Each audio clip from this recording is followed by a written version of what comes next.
ಓಂ ನಾರಾಯಣಂ ನಮಸ್ಕೃತ್ಯ ನರಂ ಚೈವ ನರೋತ್ತಮಂ ದೇವೀಂ ಸರಸ್ವತಿಂ ಚೈವ ತತೋ ಜಯಮುದೀರಯೇತ್. ಓಂ ಶಾಂತಿ ಶಾಂತಿ ಶಾಂತಿ.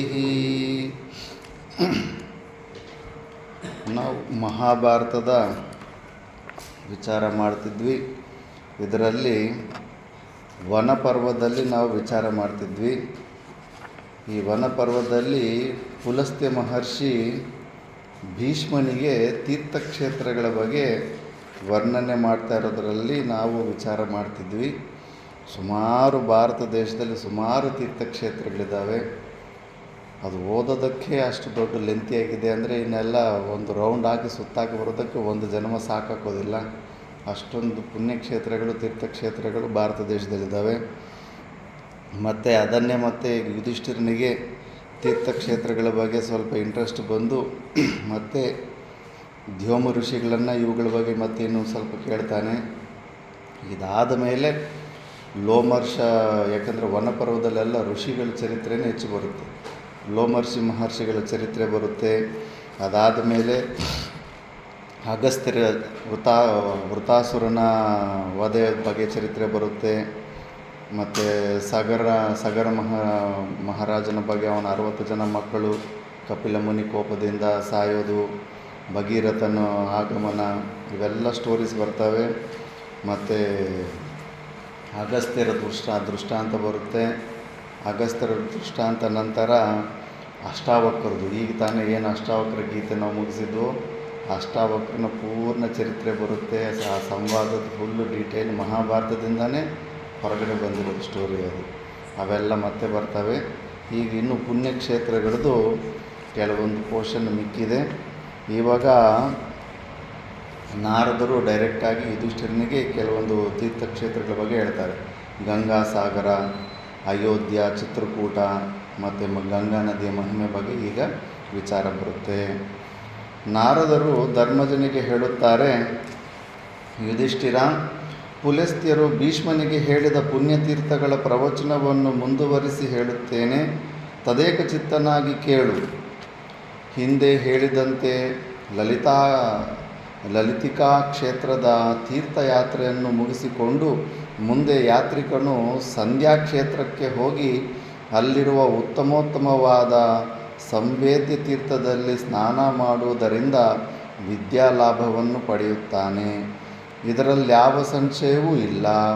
ಸಂಧ್ಯಾ ಕ್ಷೇತ್ರದ ಯಾತ್ರೆಯನ್ನು ಮುಗಿಸಿಕೊಂಡು ಮುಂದೆ ಯಾತ್ರಿಕನು ಪರಶುರಾಮನ ಪ್ರಭಾವದಿಂದ ಪ್ರಾದುರ್ಭೂತವಾದ ಲೌಹಿತ್ಯ ತೀರ್ಥಕ್ಷೇತ್ರಕ್ಕೆ ಪ್ರಯಾಣ ಮಾಡಬೇಕು. ಆ ತೀರ್ಥದಲ್ಲಿ ಸ್ನಾನ ಮಾಡುವುದರಿಂದ ಬಹು ಸುವರ್ಣವನ್ನು ದಾನ ಮಾಡಿದ ಫಲವು ಲಭ್ಯವಾಗುತ್ತದೆ. ಲೌಹಿತ್ಯ ತೀರ್ಥಕ್ಷೇತ್ರದ ಯಾತ್ರೆಯಾದ ನಂತರ ಯಾತ್ರಿಕನು ಕರತೋಯ ಎಂಬ ಪುಣ್ಯ ನದಿಯ ತೀರಕ್ಕೆ ಪ್ರಯಾಣ ಮಾಡಬೇಕು.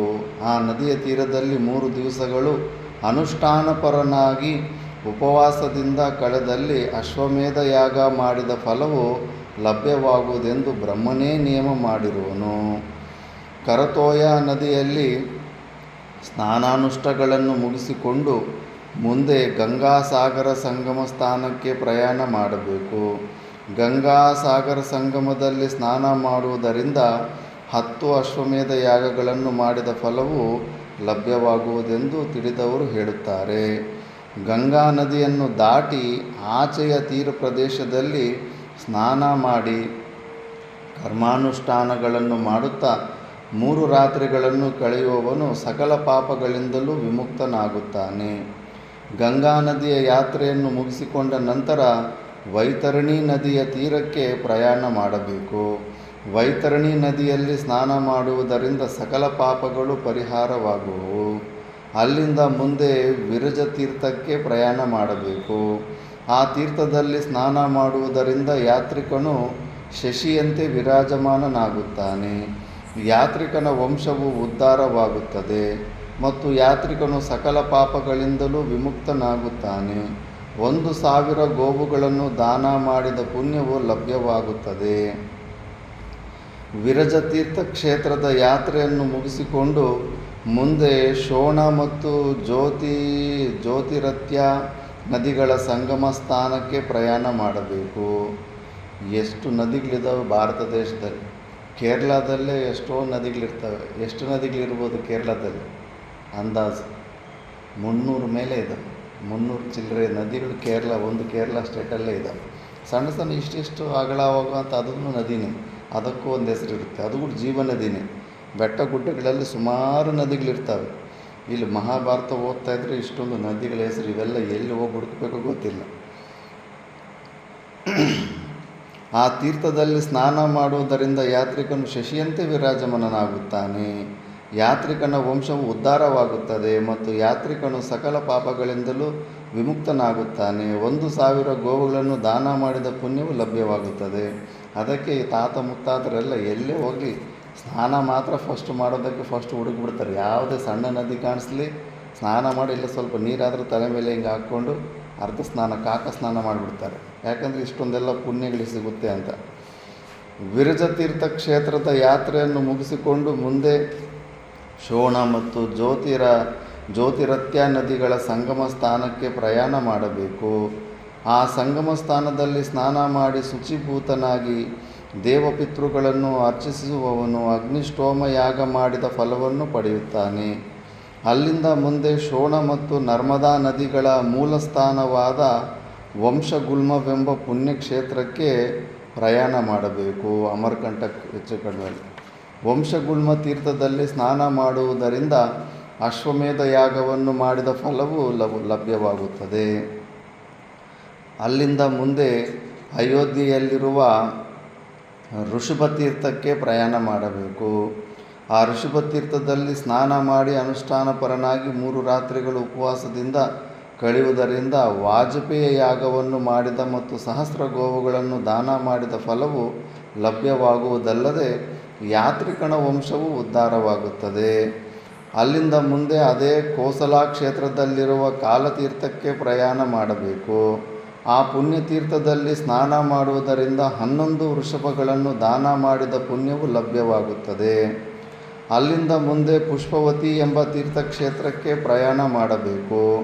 ಪುಷ್ಪವತಿ ತೀರ್ಥದಲ್ಲಿ ಸ್ನಾನ ಮಾಡಿ ಅನುಷ್ಠಾನಪರನಾಗಿ 3 ರಾತ್ರಿಗಳ ಉಪವಾಸದಿಂದ ಕಳೆಯುವುದರಿಂದ ಯಾತ್ರಿಕನ ವಂಶವೇ ಉದ್ಧಾರವಾಗುತ್ತದೆ ಮತ್ತು ಯಾತ್ರಿಕನಿಗೆ 1,000 ಗೋವುಗಳನ್ನು ದಾನ ಮಾಡಿದ ಫಲವು ಲಭ್ಯವಾಗುತ್ತದೆ. ಪುಷ್ಪವತಿ ತೀರ್ಥಕ್ಷೇತ್ರದ ಯಾತ್ರೆಯನ್ನು ಮುಗಿಸಿಕೊಂಡು ಮುಂದೆ ಯಾತ್ರಿಕನು ಬದರಿಕಾ ತೀರ್ಥಕ್ಷೇತ್ರಕ್ಕೆ ಪ್ರಯಾಣ ಮಾಡಬೇಕು.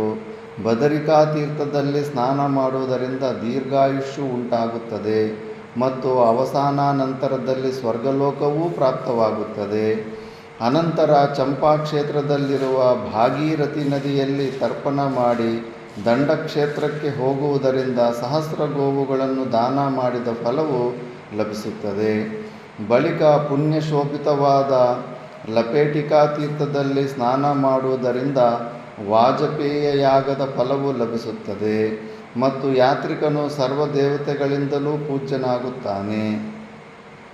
ಲಪೇಟಿಕಾ ಕ್ಷೇತ್ರದ ಯಾತ್ರೆಯನ್ನು ಮುಗಿಸಿಕೊಂಡು ಮುಂದೆ ಯಾತ್ರಿಕನು ಪರಶುರಾಮನಿಂದ ಸಂಸೇವ್ಯಮಾನವಾದ ಮಹೇಂದ್ರ ಪರ್ವತಕ್ಕೆ ಪ್ರಯಾಣ ಮಾಡಬೇಕು.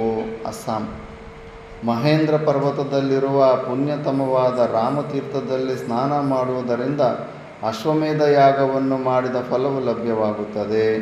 ಆ ಮಹೇಂದ್ರ ಪರ್ವತದಲ್ಲಿಯೇ ಮತಂಗ ಮಹರ್ಷಿಯ ಕೇದಾರವೆಂಬ ಪುಣ್ಯತೀರ್ಥವೂ ಇದೆ.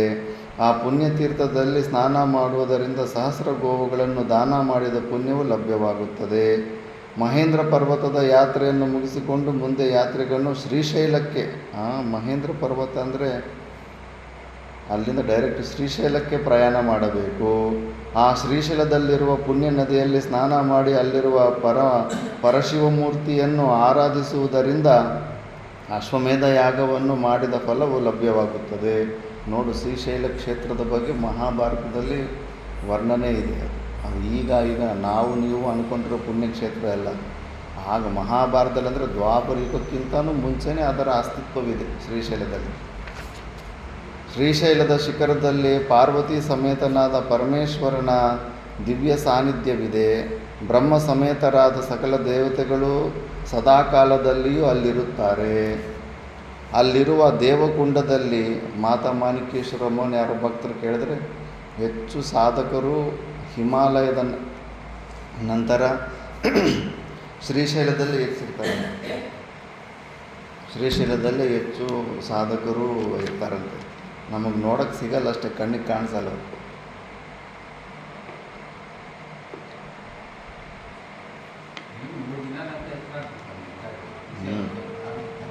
ಎಂದಕ್ಕೆ ಅನಿಪಿಸ್ತಾರೆ ಎಲ್ಲ ಅನಿಮ ಗರಿಮಾದಿ ಸಿದ್ಧಿಗಳಿಂದ ಇರ್ತಾರೆ. ಹಾಗೆ ಒಂದು ಸತಿ ಅವ್ರ ಹತ್ರ, ಅಮ್ಮ ಇವಾಗ ನೀವು ಕಾಮಾರೆಡ್ಡಿಯಲ್ಲಿ ಶಬರಿಮಾತ ಬಿಟ್ಟರೆ ಈಗ ಪ್ರೆಸೆಂಟ್ ವರ್ತಮಾನದಲ್ಲಿ ನಿಮ್ಮಂಥ ಪ್ರಾಕ್ಟಿಕಲ್ ಗುರುಗಳು ಯಾರೂ ಇಲ್ಲ ಅಂದರೆ ತಪ್ಪಪ್ಪ, ಹಂಗೆ ಅನ್ನಬಾರ್ದು. ಸಾವಿರಾರು ಜನ ಇದ್ದಾರೆ. ಇದು ಪುಣ್ಯಭೂಮಿ, ಇದು ಭಾರತ ಪುಣ್ಯಭೂಮಿ. ಆದರೆ ಅವರು ಹುಚ್ಚಿರ್ತಾರ, ಬಾಲಕರ ಥರ ಸೂಕ್ಷ್ಮ ರೂಪಗಳಂತ ಇಷ್ಟಿಷ್ಟು ಸಣ್ಣ ಸಣ್ಣ ರೂಪಗಳು ಧಾರಣೆ ಮಾಡಿಬಿಟ್ಟು ಆ ಕಲ್ಲಿನ ಕ್ರ್ಯಾಕ್ ಒಳಗಡೆ ಒಂದು ದಾರಿ ಸಿಗುತ್ತಲ್ಲ, ಅದನ್ನೇ ಗುಹೆ ಥರ ಇದ್ದು ಹಂಗೆ ಎಲ್ಲ ಕೂತ್ಕೊಂಡು ಸಾಧನೆ ಮಾಡ್ಕೊತಾ ಇರ್ತಾರಂತೆ. ಅನಿಮ ಗರಿಮಾದಿ ಸಿದ್ಧಿಗೆಲ್ಲ ಬಂದಿರ್ತವೆ. ಅದರಿಂದ ಶರೀರನ ಸಣ್ಣದು ಮಾಡ್ಕೋಬೋದು, ದೊಡ್ಡದು ಮಾಡ್ಕೋಬೋದು. ವಿಚಿತ್ರವಾಗಿ ಅದೃಶ್ಯ ರೂಪದಲ್ಲಿ ಶ್ರೀಶೈಲದಲ್ಲಿ ತುಂಬ ಅಲ್ಲೇ ಸಾವಿರಾರು ಜನ ಭಾರತ ದೇಶದಲ್ಲಿ ಅಂಥ ಸಾಧಕರಿದ್ದಾರೆ. ನಮಗೆ ಅವರು ಗುರುತು ಹಿಡಿಯೋದಕ್ಕೆ ನಮಗೆ ಯೋಗ್ಯತೆ ಇರಲ್ಲ ಅಷ್ಟೇ.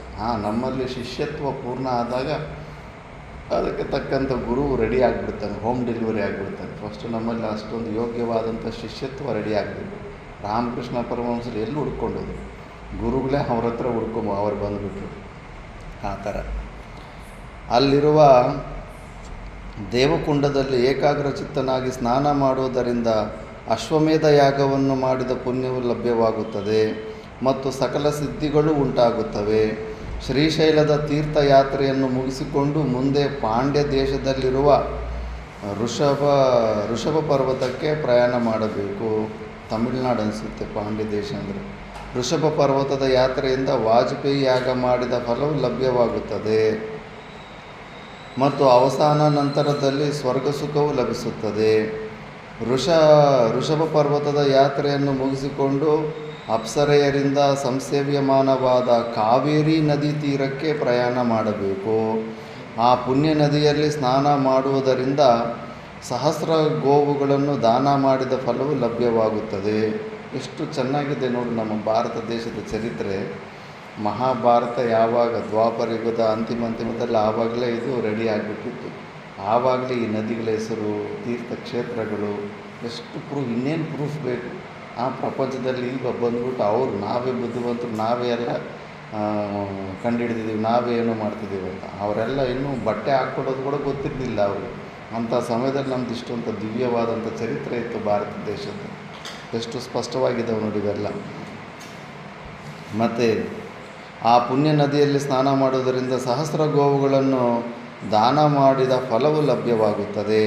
ಕಾವೇರಿ ನದಿಯಲ್ಲಿ ಸ್ನಾನ ಮಾಡಿದ ನಂತರ ಸಮುದ್ರ ತೀರದಲ್ಲಿರುವ ಕನ್ಯಾತೀರ್ಥ ಕ್ಷೇತ್ರಕ್ಕೆ ಅಂದರೆ ಕನ್ಯಾಕುಮಾರಿ ಪ್ರಯಾಣ ಮಾಡಬೇಕು. ಕನ್ಯಾತೀರ್ಥದಲ್ಲಿ ಸ್ನಾನ ಮಾಡುವುದರಿಂದ ಯಾತ್ರಿಕನು ಸರ್ವ ಪಾಪಗಳಿಂದಲೂ ವಿಮುಕ್ತನಾಗುತ್ತಾನೆ. ಯುಧಿಷ್ಠಿರ, ಕನ್ಯಾತೀರ್ಥ ಕ್ಷೇತ್ರದ ಯಾತ್ರೆಯನ್ನು ಮುಗಿಸಿಕೊಂಡು ಯಾತ್ರಿಕನು ಗೋಕರ್ಣ ಕ್ಷೇತ್ರಕ್ಕೆ ಪ್ರಯಾಣ ಮಾಡಬೇಕು. ಸಮುದ್ರದ ಮಧ್ಯದಲ್ಲಿರುವ ಆ ಗೋಕರ್ಣ ಕ್ಷೇತ್ರವು ತ್ರಿಲೋಕ ಪ್ರಸಿದ್ಧವಾದದ್ದು. ಆ ಕ್ಷೇತ್ರದಲ್ಲಿ ಬ್ರಹ್ಮಾದಿ ದೇವತೆಗಳು, ತಪೋಧನರಾದ ಮಹರ್ಷಿಗಳು, ಭೂತಗಣಗಳು, ಯಕ್ಷ ಪಿಶಾಚರು, ಕಿನ್ನರ ಕಿಂಪುರುಷರು, ಸಿದ್ಧ ಚಾರಣ ಗಂಧರ್ವರು, ನಾಗಪನ್ನಗರು, ನದಿ ನದ ಸರೋವರಗಳ ಮತ್ತು ಸಮುದ್ರ ಪರ್ವತಗಳ ಅಧಿದೇವತೆಗಳೆಲ್ಲರೂ ಸರ್ವಕಾಲದಲ್ಲಿಯೂ ಉಮಾಕಾಂತನಾದ ಪರಶಿವನ ಪೂಜೆಯಲ್ಲಿ ನಿರತರಾಗಿರುತ್ತಾರೆ. ಆ ಗೋಕರ್ಣ ಕ್ಷೇತ್ರದಲ್ಲಿ 3 ದಿನಗಳ ಉಪವಾಸ ವ್ರತದಿಂದಿದ್ದು ಮಹೇಶನನ್ನು ಭಕ್ತಿಪೂರ್ವಕವಾಗಿ ಪೂಜಿಸುವವನಿಗೆ ಅಶ್ವಮೇಧ ಯಾಗವನ್ನು ಮಾಡಿದ ಫಲವು ಲಭ್ಯವಾಗುತ್ತದೆ ಮತ್ತು ಜನ್ಮಾಂತರದಲ್ಲಿ ಗಾಣಪತ್ಯ ಸ್ಥಾನವು ಪ್ರಾಪ್ತವಾಗುತ್ತದೆ. 12 ದಿವಸಗಳು ಅನುಷ್ಠಾನಪರನಾಗಿ ಆ ದಿವ್ಯ ಕ್ಷೇತ್ರದಲ್ಲಿರುವುದರಿಂದ ಸಕಲ ಪಾಪಗಳು ಪರಿಹಾರವಾಗುತ್ತವೆ. ದಿವ್ಯ ಕ್ಷೇತ್ರವಾದ ಗೋಕರ್ಣದ ಯಾತ್ರೆಯನ್ನು ಮುಗಿಸಿಕೊಂಡು ಮುಂದೆ ಯಾತ್ರಿಕನು ತ್ರಿಲೋಕ ಪ್ರಸಿದ್ಧವಾದ ಗಾಯತ್ರಿ ಕ್ಷೇತ್ರಕ್ಕೆ ಪ್ರಯಾಣ ಮಾಡಬೇಕು. ಆ ಪುಣ್ಯಕ್ಷೇತ್ರದಲ್ಲಿ ಅನುಷ್ಠಾನಪರನಾಗಿ 3 ದಿವಸಗಳ ಕಳೆಯುವುದರಿಂದ 1,000 ಗೋವುಗಳನ್ನು ದಾನ ಮಾಡಿದ ಫಲವು ಪ್ರಾಪ್ತವಾಗುತ್ತದೆ. ಯುಧಿಷ್ಠಿರ, ಆ ಗಾಯತ್ರಿ ಕ್ಷೇತ್ರದಲ್ಲಿ ಮತ್ತೊಂದು ವೈಶಿಷ್ಟ್ಯವನ್ನು ನಾವು ಕಾಣಬಹುದಾಗಿದೆ. ಬ್ರಾಹ್ಮಣತ್ವವನ್ನು ನಿಶ್ಚಯಿಸಲು ಅದೊಂದು ಪ್ರತ್ಯಕ್ಷವಾದ ನಿದರ್ಶನ ಸ್ಥಳವಾಗಿದೆ. ಸಂಕರ ಯೋನಿಯಲ್ಲಿ ಹುಟ್ಟಿರುವ ಬ್ರಾಹ್ಮಣನು ಅಲ್ಲಿ ಗಾಯತ್ರಿ ಮಂತ್ರವನ್ನು ಹೇಳಿದರೆ ಸ್ವರಾದಿಗಳು ಸ್ಖಾಲಿತ್ಯ ಹೊಂದಿ ಅದು ಕೇವಲ ಶ್ಲೋಕ ರೂಪವಾಗುತ್ತದೆ. ಬ್ರಾಹ್ಮಣನಲ್ಲದವನು ಗಾಯತ್ರಿಯನ್ನು ಪಠಿಸಿದರೆ ಅದು ಲುಪ್ತವೇ ಆಗುತ್ತದೆ. ಈ ಥರ ಎಲ್ಲ ಮಹಿಮೆ ಎಲ್ಲ ಆ ಕ್ಷೇತ್ರದಲ್ಲಿ ನಡೆಯುತ್ತಂತೆ. ಗಾಯತ್ರಿ ಕ್ಷೇತ್ರದ ಯಾತ್ರೆಯನ್ನು ಮುಗಿಸಿಕೊಂಡು ಮುಂದೆ ಯಾತ್ರಿಕನು ಬ್ರಹ್ಮರ್ಷಿಯಾದ ಸಂವರ್ತನ ಅತಿ ದುರ್ಲಭವಾದ ಉದಪಾನವಿರುವ ಕ್ಷೇತ್ರಕ್ಕೆ ಪ್ರಯಾಣ ಮಾಡಬೇಕು. ಆ ಉದಪಾನದಲ್ಲಿ ಸ್ನಾನ ಮಾಡುವುದರಿಂದ ಶರೀರದ ಕಾಂತಿಯು ಹೆಚ್ಚುವುದಲ್ಲದೆ ಅವನು ಸೌಭಾಗ್ಯಶಾಲಿಯೂ ಆಗುತ್ತಾನೆ. ಅನಂತರದಲ್ಲಿ ವೇಣ ಅಂದರೆ ಕೃಷ್ಣಾ ನದಿಯ ಕಡೆಗೆ ಪ್ರಯಾಣ ಮಾಡಬೇಕು. ಆ ನದಿಯಲ್ಲಿ ಸ್ನಾನ ಮಾಡುತ್ತಾ ಅನುಷ್ಠಾನ ಪರನಾಗಿ 3 ರಾತ್ರಿಗಳು ಉಪವಾಸದಿಂದ ಕಳೆದಲ್ಲಿ ಯಾತ್ರಿಕನು ಅವಸಾನ ನಂತರದಲ್ಲಿ ಮಯೂರ ಹಂಸಗಳಿಂದ ಯುಕ್ತವಾದ ವಿಮಾನದಲ್ಲಿ ಕುಳಿತು ಸ್ವರ್ಗಾರೋಹಣ ಮಾಡುತ್ತಾನೆ. ವೇಣಾ ನದಿ ಅಂದರೆ ಕೃಷ್ಣಾ ನದಿಯ ಸ್ನಾನವನ್ನು ಮುಗಿಸಿಕೊಂಡು ಯಾತ್ರಿಕನು ಮುಂದೆ ಸಿದ್ಧರಿಂದ ಸಂಸೇವ್ಯಮಾನವಾದ ಗೋದಾವರಿ ತೀರಕ್ಕೆ ಪ್ರಯಾಣ ಮಾಡಬೇಕು.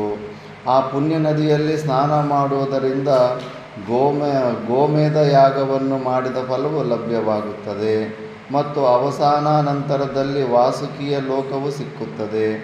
ವೇಣಾ ನದಿಯ ಸಂಗಮ ಸ್ಥಾನದಲ್ಲಿ ಸ್ನಾನ ಮಾಡುವುದರಿಂದ ಅಶ್ವಮೇಧ ಯಾಗವನ್ನು ಮಾಡಿದ ಫಲವು ಮತ್ತು ವರದಾ ನದಿಯ ಸಂಗಮ ಸ್ಥಾನದಲ್ಲಿ ಸ್ನಾನ ಮಾಡುವುದರಿಂದ ಸಹಸ್ರಧೇನುಗಳನ್ನು ದಾನ ಮಾಡಿದ ಫಲವೂ ಲಭ್ಯವಾಗುತ್ತದೆ.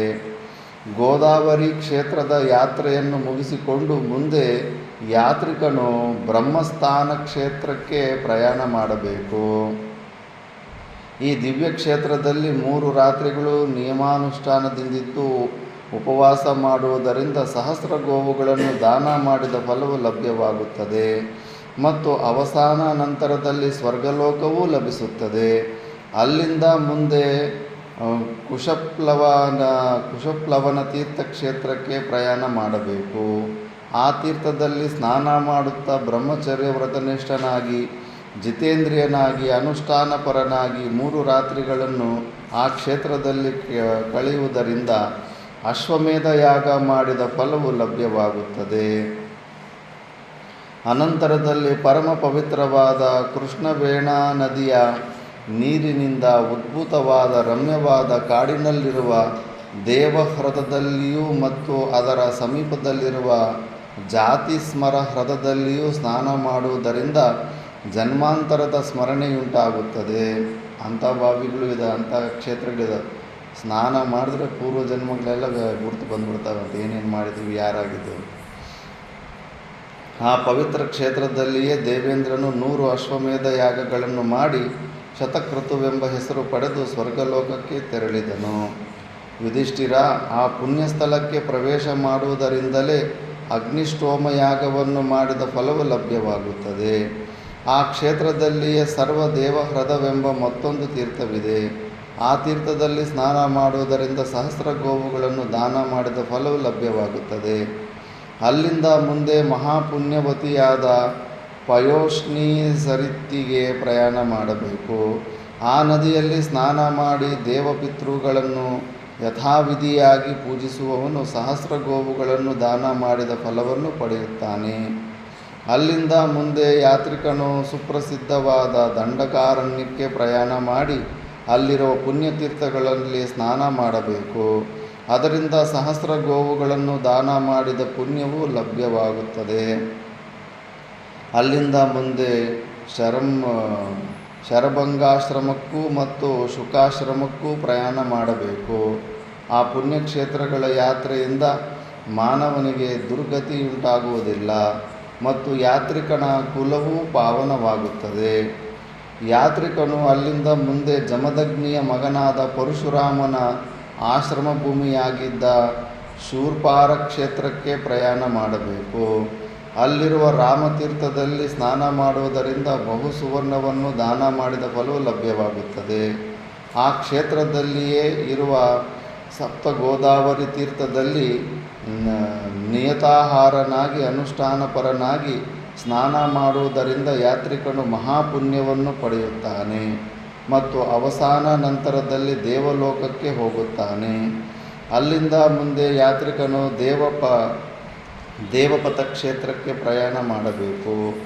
ಆ ಕ್ಷೇತ್ರದಲ್ಲಿ ನಿಯತಾಹಾರನಾಗಿ ಜಿತೇಂದ್ರಿಯನಾಗಿರುವುದರಿಂದ ದೇವಸತ್ರ ಯಾಗ ಮಾಡಿದ ಫಲವು ಲಭ್ಯವಾಗುತ್ತದೆ. ಅಲ್ಲಿಂದ ಮುಂದೆ ಯಾತ್ರಿಕನು ಸುಪ್ರಸಿದ್ಧವಾದ ತುಂಗಕಾರಣ್ಯಕ್ಕೆ ಪ್ರಯಾಣ ಮಾಡಬೇಕು. ಯುಧಿಷ್ಠಿರ, ಆ ತುಂಗಕಾರಣ್ಯದಲ್ಲಿಯೇ ಹಿಂದೆ ಸಾರಸ್ವತ ಮಹರ್ಷಿಯು ಇತರ ಮುನಿಗಳಿಗೆ ವೇದಗಳನ್ನು ಅಧ್ಯಯನ ಮಾಡಿಸಿದನು. ಹೀಗೆ ಅಧ್ಯಯನ ಮಾಡಿಸಿದ ವೇದಗಳೆಲ್ಲವೂ ಕಾಲಾಂತರದಲ್ಲಿ ಋಷಿಗಳ ಸ್ಮೃತಿಪಥದಿಂದ ನಷ್ಟವಾದಾಗ ಅಂಗೀರಸನ ಮಗನಾದ ಅಂಗೀರಸನು ಆ ಋಷಿಗಳ ಉತ್ತರೀಯಗಳಲ್ಲಿ ಸೂಕ್ಷ್ಮ ರೂಪವನ್ನು ಹೊಂದಿ ಕುಳಿತು ಪ್ರಣವಪೂರ್ವಕವಾಗಿ ವೇದಗಳೆಲ್ಲವನ್ನು ಪಠನ ಮಾಡಿದನು.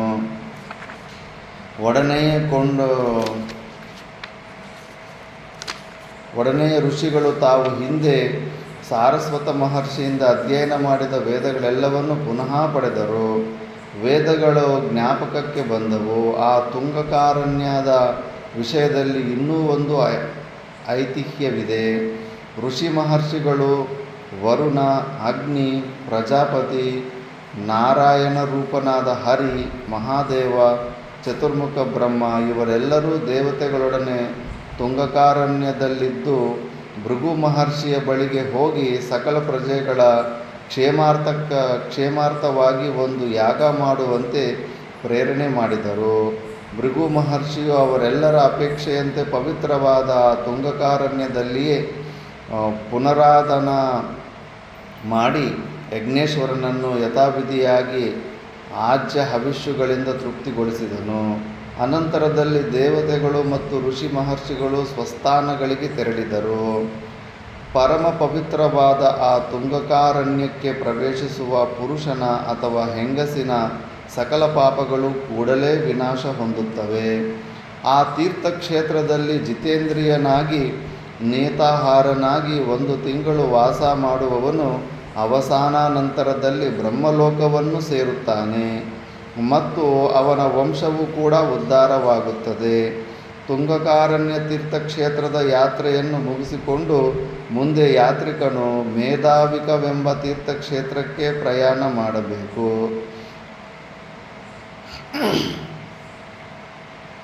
ಆ ಕ್ಷೇತ್ರದಲ್ಲಿ ದೇವಪಿತೃಗಳನ್ನು ವಿಧಿಪೂರ್ವಕವಾಗಿ ಅರ್ಚನೆ ಮಾಡುವುದರಿಂದ ಅಗ್ನಿಷ್ಠೋಮಯಾಗ ಮಾಡಿದ ಫಲವು ಪ್ರಾಪ್ತವಾಗುವುದಲ್ಲದೆ ಯಾತ್ರಿಕನಿಗೆ ಸ್ಮರಣಶಕ್ತಿಯು ಮೇಧಾಶಕ್ತಿ ಹೆಚ್ಚುತ್ತದೆ.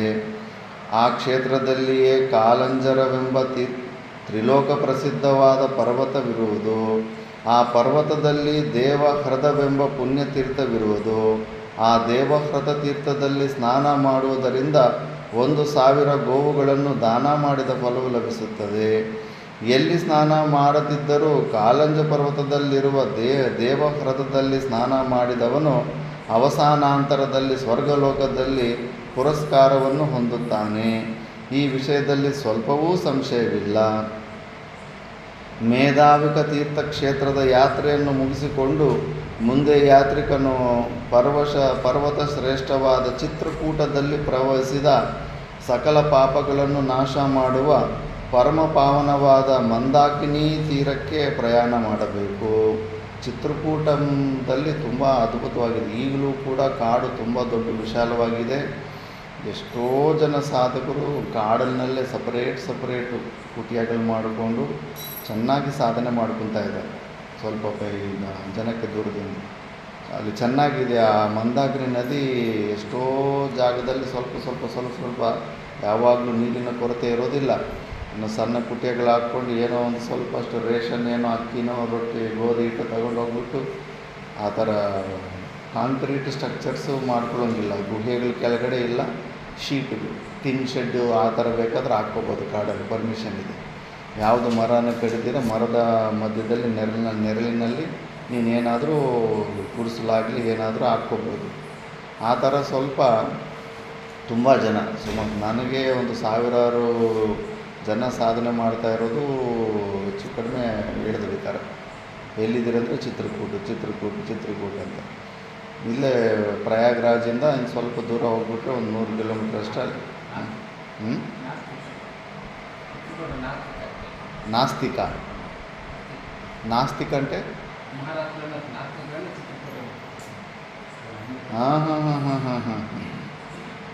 చిత్రకూట అది కాదు, ఇక్కడ మధ్య ఉత్తరప్రదేశ్లో నైమిషారణ్యము ఇక్కడ ఉత్తరప్రదేశ్ ప్రయాగరాజ్ నుంచి 100 కిలోమీటర్లు. ఇది వచ్చేసి నువ్వు చెప్తా ఉండేది మహారాష్ట్రంలో వస్తుంది. ಚಿತ್ರಕೂಟ ಮಂದಾಕಿನಿ ಆ ಕಡೆ ಮಂದಾಕಿನಿಯಲ್ಲಿ ಮಿಂದು ದೇವತೆಗಳನ್ನು ಪಿತೃಗಳನ್ನು ಯಥಾವಿಧಿಯಾಗಿ ಪೂಜಿಸುವುದರಿಂದ ಅಶ್ವಮೇಧ ಯಾಗ ಮಾಡಿದ ಫಲವು ಲಭ್ಯವಾಗುವುದಲ್ಲದೆ ಅವಸಾನ ನಂತರದಲ್ಲಿ ಸದ್ಗತಿಯೂ ಸಿಕ್ಕುತ್ತದೆ. ಯುಧಿಷ್ಠಿರ, ಚಿತ್ರಕೂಟ ಪರ್ವತದ ತೀರ್ಥಯಾತ್ರೆಯನ್ನು ಮುಗಿಸಿಕೊಂಡು ಯಾತ್ರಿಕನು ಮುಂದೆ ಉತ್ತಮೋತ್ತಮವಾದ ಭರ್ತೃಸ್ಥಾನವೆಂಬ ತೀರ್ಥಕ್ಷೇತ್ರಕ್ಕೆ ಪ್ರಯಾಣ ಮಾಡಬೇಕು. ಆ ಪುಣ್ಯಕ್ಷೇತ್ರದಲ್ಲಿ ದೇವಸೇನಾಪತಿಯಾದ ಕಾರ್ತಿಕೇಯನ ಸಾನ್ನಿಧ್ಯವು ಸದಾಕಾಲದಲ್ಲಿಯೂ ಇರುತ್ತದೆ. ಆ ತೀರ್ಥಕ್ಷೇತ್ರವನ್ನು ಪ್ರವೇಶ ಮಾಡಿದ ಮಾತ್ರದಿಂದಲೇ ಸಕಲ ಕಾರ್ಯಗಳ ಸಿದ್ಧಿಯೂ ಉಂಟಾಗುತ್ತದೆ. ಆ ಪುಣ್ಯಕ್ಷೇತ್ರದ ಸಮೀಪದಲ್ಲಿರುವ ಕೋಟಿ ತೀರ್ಥದಲ್ಲಿ ಸ್ನಾನ ಮಾಡುವುದರಿಂದ 1,000 ಹಸುಗಳನ್ನು ದಾನ ಮಾಡಿದ ಫಲವು ಲಭ್ಯವಾಗುತ್ತದೆ. ಕೋಟಿ ತೀರ್ಥದಲ್ಲಿ ಮಿಂದು ಪವಿತ್ರವಾದ ತೀರ್ಥಕ್ಕೆ ಪ್ರದಕ್ಷಿಣೆ ಮಾಡಿ ಮುಂದೆ ಜ್ಯೇಷ್ಠ ಸ್ಥಾನವೆಂಬ ಪವಿತ್ರ ಕ್ಷೇತ್ರಕ್ಕೆ ಪ್ರಯಾಣ ಮಾಡಬೇಕು. ಆ ಕ್ಷೇತ್ರದಲ್ಲಿರುವ ಮಹಾದೇವನ ಸಂದರ್ಶನದಿಂದ ಯಾತ್ರಿಕನು ಚಂದ್ರನಂತೆ ಕಾಂತಿಮಂತನಾಗುತ್ತಾನೆ. ಅಲ್ಲಿಯೇ ಲೋಕಪ್ರಸಿದ್ಧವಾದ ಒಂದು ಬಾವಿ ಇದೆ. ಆ ಪವಿತ್ರ ಕೂಪದಲ್ಲಿ 4 ಸಮುದ್ರಗಳ ಪುಣ್ಯೋದಕಗಳು ಇವೆ. ಯಾವ ಯಾತ್ರಿಕನು ಆ ಪವಿತ್ರ ಕೂಪದಲ್ಲಿ ಸ್ನಾನ ಮಾಡಿ ನಿಯಮ ವ್ರತನಿಷ್ಠನಾಗಿದ್ದು ದೇವಪಿತೃಗಳನ್ನು ಅರ್ಚಿಸುವನೋ ಅವನಿಗೆ ಸದ್ಗತಿಯು ಸಿಕ್ಕುತ್ತದೆ. ಜ್ಯೇಷ್ಠ ಸ್ಥಾನ ಕ್ಷೇತ್ರಕ್ಕೆ ತೀರ್ಥಯಾತ್ರೆಯನ್ನು ಮುಗಿಸಿಕೊಂಡು ಯಾತ್ರಿಕನು ಮುಂದೆ ಸುಪ್ರಸಿದ್ಧವಾದ ಶೃಂಗವೇರಪುರಕ್ಕೆ ಪ್ರಯಾಣ ಮಾಡಬೇಕು. ಆ ಪವಿತ್ರ ಕ್ಷೇತ್ರದ ಸಮೀಪದಲ್ಲಿಯೇ ಹಿಂದೆ ದಶರಥನ ಮಗನಾದ ಶ್ರೀರಾಮನು ಗಂಗಾ ನದಿಯನ್ನು ದಾಟಿದನು. ಶೃಂಗವೇರಿಪುರದಲ್ಲಿರುವ ಆ ಪುಣ್ಯತೀರ್ಥದಲ್ಲಿ ಸ್ನಾನ ಮಾಡುವುದರಿಂದ ಯಾತ್ರಿಕನು ಸಕಲ ಪಾಪಗಳಿಂದಲೂ ವಿಮುಕ್ತನಾಗುತ್ತಾನೆ. ಜಿತೇಂದ್ರಿಯನಾಗಿ ಬ್ರಹ್ಮಚರ್ಯ ವ್ರತನಿಷ್ಠನಾಗಿ ಗಂಗಾ ನದಿಯಲ್ಲಿ ಸ್ನಾನ ಮಾಡುವುದರಿಂದ ಸಕಲ ಪಾಪಗಳು ಪರಿಹಾರವಾಗುವುದು ಮಾತ್ರವಲ್ಲದೆ ವಾಜಪೇಯ ಯಾಗವನ್ನು ಮಾಡಿದ ಫಲವೂ ಲಭ್ಯವಾಗುತ್ತದೆ. ಶೃಂಗವೇರಪುರದ ತೀರ್ಥಯಾತ್ರೆಯನ್ನು ಮುಗಿಸಿಕೊಂಡು ಮುಂದೆ ಯಾತ್ರಿಕನು ಮಹಾದೇವನ ಕ್ಷೇತ್ರವಾದ ಮುಂಜವಟಕ್ಕೆ ಪ್ರಯಾಣ ಮಾಡಬೇಕು. ಆ ಪುಣ್ಯಕ್ಷೇತ್ರದ ಅಧಿದೇವತೆಯಾದ ಮಹಾದೇವನನ್ನು ಸಂದರ್ಶನ ಮಾಡಿ ಭಕ್ತಿಪೂರ್ವಕವಾಗಿ ಪೂಜೆ ಮಾಡಿ ಪ್ರದಕ್ಷಿಣ ನಮಸ್ಕಾರಗಳನ್ನು ಮಾಡುವುದರಿಂದ ಜನ್ಮಾಂತರದಲ್ಲಿ ಗಾಣಪತ್ಯ ಸ್ಥಾನವು ಪ್ರಾಪ್ತವಾಗುತ್ತದೆ. ಅಲ್ಲಿಯೂ ಗಂಗಾದೇವಿಯು ಜಾಹ್ನವಿ ಎಂಬ ಹೆಸರಿನಿಂದ ಪ್ರವಹಿಸುತ್ತಾಳೆ. ಆ ಕ್ಷೇತ್ರದಲ್ಲಿ ಪ್ರವಹಿಸುವ ಆ ಪುಣ್ಯ ನದಿಯಲ್ಲಿ ಸ್ನಾನ ಮಾಡುವುದರಿಂದ ಯಾತ್ರಿಕನು ಸಕಲ ಪಾಪಗಳಿಂದಲೂ ವಿಮುಕ್ತನಾಗುತ್ತಾನೆ.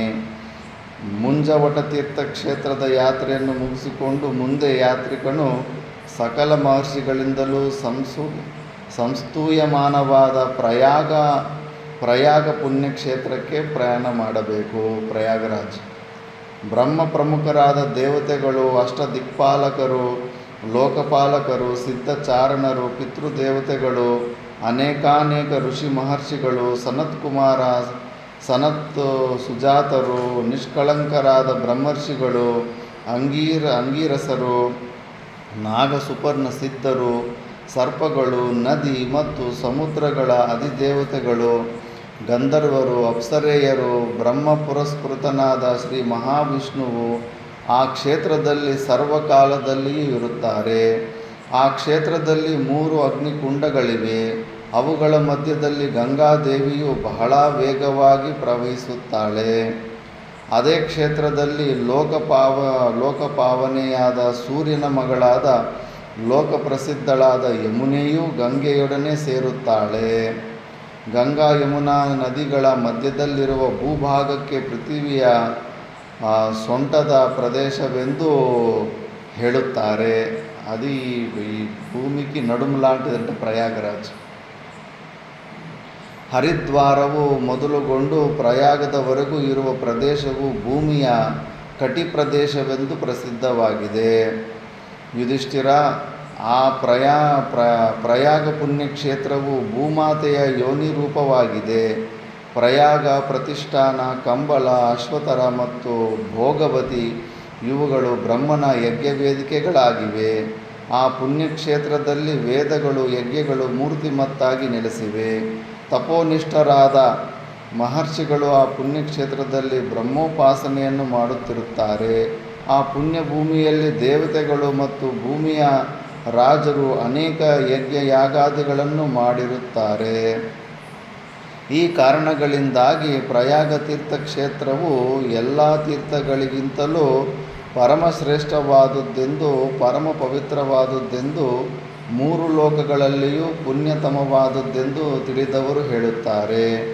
ಪ್ರಯಾಗ ತೀರ್ಥಕ್ಷೇತ್ರಕ್ಕೆ ಪ್ರಯಾಣ ಮಾಡಿದರೂ, ಪ್ರಯಾಗ ಕ್ಷೇತ್ರದ ಮಹಿಮೆಯನ್ನು ಸ್ತೋತ್ರ ಮಾಡಿದರೂ, ಅಷ್ಟೇಕೆ ನಾಮೋಚ್ಚಾರಣೆಯನ್ನು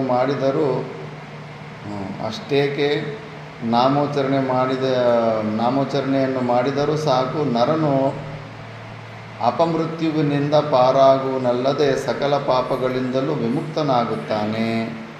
ಆ ಕ್ಷೇತ್ರದಲ್ಲಿರುವ ವಿಶ್ವವಿಖ್ಯಾತವಾದ ಗಂಗಾ ಯಮುನೆಯರ ಸಂಗಮ ಸ್ಥಾನದಲ್ಲಿ ಸ್ನಾನ ಮಾಡಿದರೆ ರಾಜಸೂಯ ಮತ್ತು ಅಶ್ವಮೇಧ ಯಾಗಗಳನ್ನು ಮಾಡಿದ ಫಲವನ್ನು ಪಡೆಯುತ್ತಾನೆ.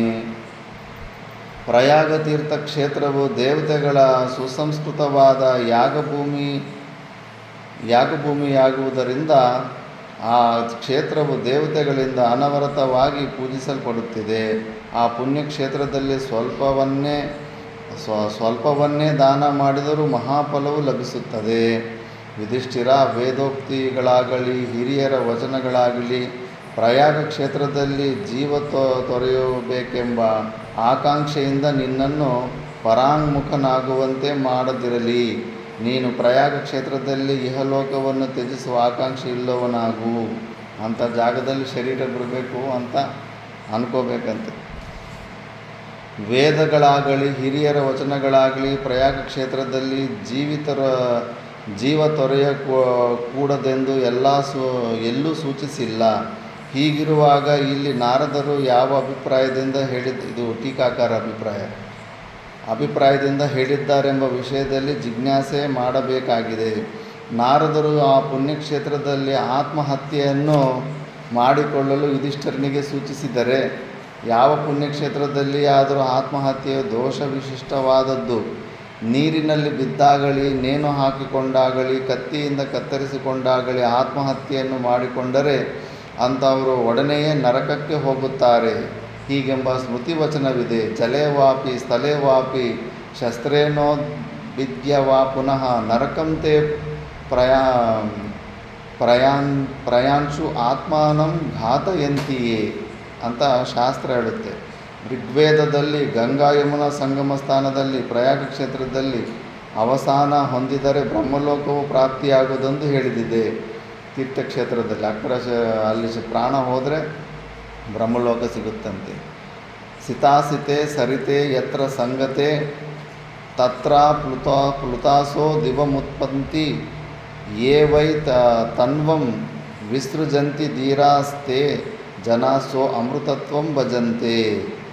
ಬಿಳುಪಾದ ಗಂಗಾ, ಕಪ್ಪಾದ ಯಮುನಾ ನದಿಗಳ ಯಾವ ಪವಿತ್ರ ಸ್ಥಳದಲ್ಲಿ ಸೇರುತ್ತವೆಯೋ ಅಲ್ಲಿ ಸ್ನಾನ ಮಾಡುವವರು ಮರಣಾಂತರದಲ್ಲಿ ಸ್ವರ್ಗಲೋಕಕ್ಕೆ ಹಾರಿ ಹೋಗುತ್ತಾರೆ. ಯಾರು ಗಂಗಾ ಯಮುನೆಯರ ಸಂಗಮವಾಗುವ ಪುಣ್ಯಕ್ಷೇತ್ರದಲ್ಲಿ ಶರೀರವನ್ನು ವಿಸರ್ಜಿಸುವರೋ ಅವರು ಅಮೃತತ್ವವನ್ನು ಅಥವಾ ಮೋಕ್ಷವನ್ನು ಹೊಂದುತ್ತಾರೆ. ಹೀಗಿರುವುದರಿಂದ ನಾರದರು ಹೇಳಿದ ಅಭಿಪ್ರಾಯವು ಹೀಗಿರಬಹುದಾಗಿದೆ.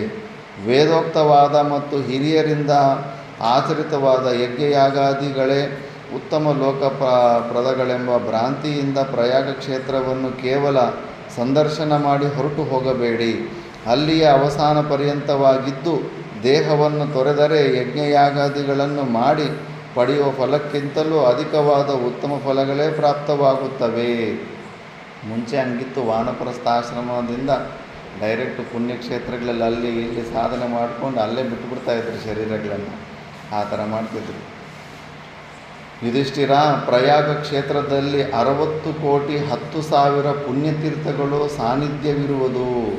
60 ಕೋಟಿ 10,000 ಪುಣ್ಯತೀರ್ಥಗಳಿದ್ದಾವೆ ಪ್ರಯಾಗರಾಜ. ಗಂಗಾ ಯಮುನಾ ಸಂಗಮ ಸ್ಥಾನದಲ್ಲಿ ಸ್ನಾನ ಮಾಡುವುದರಿಂದ 4 ವೇದಗಳನ್ನು ಅಧ್ಯಯನ ಮಾಡಿ ಆತ್ಮವಿದ್ಯೆಯನ್ನು ತಿಳಿದ ಮಹಾಫಲವು ಲಭಿಸುತ್ತದೆ.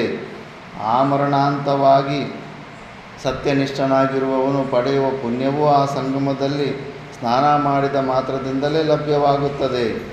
ಧರ್ಮಜ, ನಾನು ಹಿಂದೆ ಹೇಳಿದಂತೆ ಆ ಪ್ರಯಾಗ ಕ್ಷೇತ್ರದಲ್ಲಿ ಭೋಗವತಿ ಎಂಬ ವಾಸುಕಿಯ ತೀರ್ಥವಿದೆ. ಆ ತೀರ್ಥದಲ್ಲಿ ಸ್ನಾನ ಮಾಡುವವನು ಅಶ್ವಮೇಧ ಯಾಗ ಮಾಡಿದ ಫಲವನ್ನು ಪಡೆಯುತ್ತಾನೆ.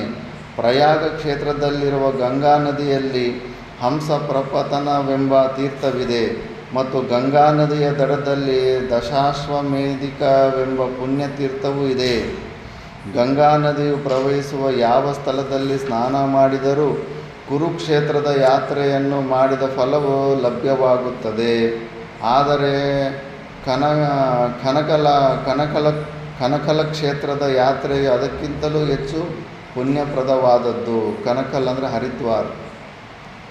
ಪ್ರಯಾಗ ತೀರ್ಥಕ್ಷೇತ್ರದ ಯಾತ್ರೆಯು ಕನಕಲ ಕ್ಷೇತ್ರದ ಯಾತ್ರೆಗಿಂತಲೂ ಮಿಗಿಲಾದುದೆಂಬುದರಲ್ಲಿ ಸಂಶಯವೇ ಇಲ್ಲ. ಧರ್ಮಜ, 100 ಅಕಾರ್ಯಗಳನ್ನು ಮಾಡಿದ್ದರೂ ಗಂಗಾ ನದಿಯಲ್ಲಿ ಸ್ನಾನ ಮಾಡುವುದರಿಂದ ಪವಿತ್ರವಾದ ಗಂಗಾ ತೀರ್ಥವು ಬೆಂಕಿಯು ಕಟ್ಟಿಗೆಯನ್ನು ಭಸ್ಮ ಮಾಡುವ ರೀತಿಯಲ್ಲಿ ಅವನ ಅಪರಾಧಗಳೆಲ್ಲವನ್ನು ದಹಿಸಿಬಿಡುತ್ತದೆ. ಗಂಗಾ ನದಿಯಲ್ಲಿ ಮಿಂದವನು ಸಕಲ ಪಾಪಗಳಿಂದಲೂ ವಿಮುಕ್ತನಾಗುತ್ತಾನೆ. ಕೃತಯುಗದಲ್ಲಿ ಸಕಲ ತೀರ್ಥಗಳು ಪವಿತ್ರವಾದುವುಗಳೇ ಆಗಿರುತ್ತವೆ. ಯಾವ ತೀರ್ಥದಲ್ಲಿ ಸ್ನಾನ ಮಾಡಿದರೂ ಸಕಲ ಪಾಪಗಳು ಪರಿಹಾರವಾಗಿ ಸದ್ಗತಿಯು ಸಿಕ್ಕುತ್ತದೆ. ತ್ರೇತಾಯುಗದಲ್ಲಿ ಪುಷ್ಕರ ತೀರ್ಥವು ಸಕಲ ಪಾಪಹರವಾದ ಪುಣ್ಯತೀರ್ಥವೆನಿಸಿಕೊಂಡಿದೆ. ದ್ವಾಪರ ಯುಗದಲ್ಲಿ ಕುರುಕ್ಷೇತ್ರವು ಸಕಲ ಪಾಪಹರವಾದ ಪುಣ್ಯಕ್ಷೇತ್ರವಾಗಿದೆ. ಕಲಿಯುಗದಲ್ಲಿ ಗಂಗಾ ನದಿಯು ಸಕಲ ಪಾಪಹರವಾದ ಪುಣ್ಯ ನದಿಯಾಗಿದೆ. ಪುಷ್ಕರ ತೀರ್ಥದಲ್ಲಿ ತಪಸ್ಸನ್ನು ಮಾಡಬೇಕು. ಮಹಾಲಯ ತೀರ್ಥಕ್ಷೇತ್ರದಲ್ಲಿ ದಾನ ಕೊಡಬೇಕು. ಮಲಯ ಪರ್ವತದಲ್ಲಿ ಚಿತಾರೋಹಣ ಮಾಡಬೇಕು, ಅಂದರೆ ಪ್ರಾಣತ್ಯಾಗ ಮಾಡಬೇಕು. ಭೃಗುತುಂಗ ಕ್ಷೇತ್ರದಲ್ಲಿ ಆಮರಣಾಂತವಾಗಿ ಉಪವಾಸ ಮಾಡಿ ಪ್ರಾಣತ್ಯಾಗ ಮಾಡಬೇಕು. ಪುಷ್ಕರದಲ್ಲಿ, ಕುರುಕ್ಷೇತ್ರದಲ್ಲಿ ಮತ್ತು ಪ್ರಯಾಗಾದಿ ಗಂಗಾ ನದಿಯ ತೀರ್ಥಕ್ಷೇತ್ರಗಳಲ್ಲಿ ಸ್ನಾನ ಮಾಡಿದವನ ಹಿಂದಿನ ಮತ್ತು ಮುಂದಿನ 7 ತಲೆಮಾರಿನವರು ಪಾವನರಾಗುತ್ತಾರೆ. ಆ ಸಂಗಮ ಸ್ಥಳದ ಮತ್ತು ಗಂಗಾ ನದಿಯ ಮಹಿಮೆಯನ್ನು ಮತ್ತೂ ಹೇಳುತ್ತೇನೆ ಕೇಳು ಯುಧಿಷ್ಠಿರ. ಸ್ತೋತ್ರ ಮಾಡುವುದರಿಂದ ಗಂಗಾದೇವಿಯು ಪ್ರಸನ್ನಳಾಗಿ ಸಕಲ ಪಾಪಗಳಿಂದಲೂ ವಿಮುಕ್ತನನ್ನಾಗಿ ಮಾಡಿ ಪಾವನನನ್ನಾಗಿ ಮಾಡುತ್ತಾಳೆ. ಅವಳ ದರ್ಶನವನ್ನು ಮಾಡಿದರೆ ಮಂಗಳವನ್ನುಂಟು ಮಾಡುತ್ತಾಳೆ. ಅವಳಲ್ಲಿ ಮಿಂದರೆ ಮತ್ತು ಅವಳ ತೀರ್ಥವನ್ನು ಪ್ರಾಶನ ಮಾಡಿದರೆ ಮಿಂದವನ ಮತ್ತು ತೀರ್ಥಪ್ರಾಶನವನ್ನು ಮಾಡಿದವನ 7 ತಲೆಮಾರಿನವರನ್ನು ಪರಿಶುದ್ಧರನ್ನಾಗಿ ಮಾಡುತ್ತಾಳೆ. ಗಂಗೆಯಲ್ಲಿ ಅಸ್ಥಿ ಪ್ರಕ್ಷೇಪ ಮಾಡುವುದರಲ್ಲಿಯೂ ಒಂದು ಐತಿಹ್ಯವಿದೆ. ಧರ್ಮಜ, ಯಾತ್ರಿಕನು ಪುಣ್ಯತೀರ್ಥಗಳನ್ನು ಪುಣ್ಯಕ್ಷೇತ್ರಗಳನ್ನು ಸಂದರ್ಶಿಸಿ ಪುಣ್ಯವನ್ನು ಪಡೆದು ಸ್ವರ್ಗಲೋಕವನ್ನು ಪಡೆಯಬಹುದು. ಆದರೆ ಮೃತನಾದವನ ಅಸ್ಥಿಯ ಗಂಗೆಯಲ್ಲಿ ಬಿಡಲ್ಪಟ್ಟಿದೆ. ಆದರೆ ಅವನು ಪುಣ್ಯಕ್ಷೇತ್ರಗಳನ್ನು ಸಂದರ್ಶಿಸದಿದ್ದರೂ ಗಂಗಾಜಲದಲ್ಲಿ ಅಸ್ಥಿ ಇರುವಷ್ಟು ಕಾಲವು ಸ್ವರ್ಗಲೋಕದಲ್ಲಿರುತ್ತಾನೆ. ಪವಿತ್ರಳಾದ ಗಂಗೆಯೊಡನೆ ಅಸ್ಥಿ ಸಂಸ್ಪರ್ಶವಿರುವುದರಿಂದಲೇ ಮಹಾಪುಣ್ಯವು ಲಭಿಸುತ್ತದೆ. ಧರ್ಮಜ, ಗಂಗೆಯ ವಿಷಯದಲ್ಲಿ ಬ್ರಹ್ಮನು ಹೀಗೆ ಹೇಳಿದ್ದಾನೆ: ಗಂಗೆಗೆ ಸದೃಶವಾದ ಬೇರೊಂದು ತೀರ್ಥವಿಲ್ಲ. ಕೇಶವನಿಗಿಂತಲೂ ಶ್ರೇಷ್ಠನಾದ ಬೇರೊಬ್ಬ ದೇವನಿಲ್ಲ. ಬ್ರಾಹ್ಮಣರಿಗಿಂತಲೂ ಶ್ರೇಷ್ಠರಾದವರಿಲ್ಲ. ಮಹಾರಾಜ, ಗಂಗೆಯು ಎಲ್ಲಿ ಪ್ರವಹಿಸುವಳೋ ಆ ಪ್ರವೇಶವು ತೀರ್ಥ ಪ್ರದೇಶವೇ ಪರಮ ಪವಿತ್ರವಾದ ತಪೋವನ. ಆ ಪ್ರದೇಶವೇ ಸಿದ್ಧಿಕ್ಷೇತ್ರ. ಎಲ್ಲ ತಪಸ್ಸುಗಳು ಅಲ್ಲಿ ಸಿದ್ಧಿಸುವವು. ಪುಣ್ಯಕ್ಷೇತ್ರಗಳ ಈ ಸತ್ಯ ಸಿದ್ಧಾಂತವನ್ನು ದ್ವಿಜರಿಗೂ, ಸಾಧುಗಳಿಗೂ, ಮಗನಿಗೂ ಮತ್ತು ಸ್ನೇಹಿತರಿಗೂ ಕಿವಿಯಲ್ಲಿ ಉಪದೇಶ ರೂಪದಲ್ಲಿ ಹೇಳಬೇಕು. ಗುರು ಶುಶ್ರೂಷಾ ನಿರತನಾಗಿರುವ ಶಿಷ್ಯನಿಗೂ ಹೇಳಬೇಕು. ಇದು ಮಂತ್ರೋಪದೇಶದಷ್ಟು ಪರಮ ರಹಸ್ಯವಾದದ್ದು.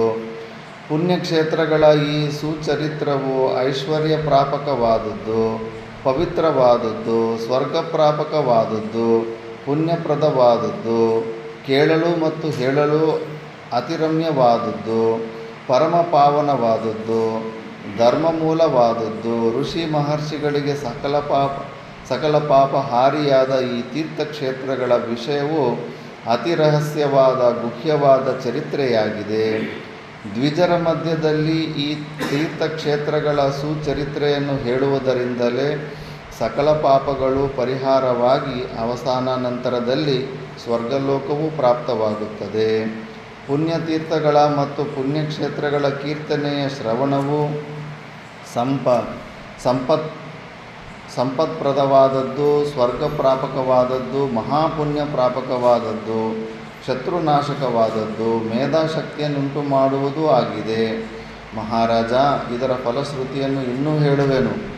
ಶುಚೀಭೂತನಾಗಿ ಆ ಪುಣ್ಯಕ್ಷೇತ್ರಗಳ ಮತ್ತು ಪುಣ್ಯತೀರ್ಥಗಳ ಚರಿತ್ರೆಯನ್ನು ಕೇಳಿದ್ದೇ ಆದರೆ ಮಕ್ಕಳಿಲ್ಲದವನು ಮಕ್ಕಳನ್ನು ಪಡೆಯುತ್ತಾನೆ, ದರಿದ್ರನು ಧನವಂತನಾಗುತ್ತಾನೆ, ರಾಜನು ರಾಜ್ಯವನ್ನು ಗೆದ್ದುಕೊಳ್ಳಲು ಸಮರ್ಥನಾಗುತ್ತಾನೆ, ವೈಶ್ಯನು ಅತ್ಯಂತ ಧನಿಕನಾಗುತ್ತಾನೆ, ಶೂದ್ರನು ತನ್ನ ಕಾಮನೆಗಳೆಲ್ಲವನ್ನೂ ಪಡೆಯುತ್ತಾನೆ, ಬ್ರಾಹ್ಮಣನು ಸಕಲ ವಿದ್ಯಾ ಪಾರಂಗತನಾಗುತ್ತಾನೆ.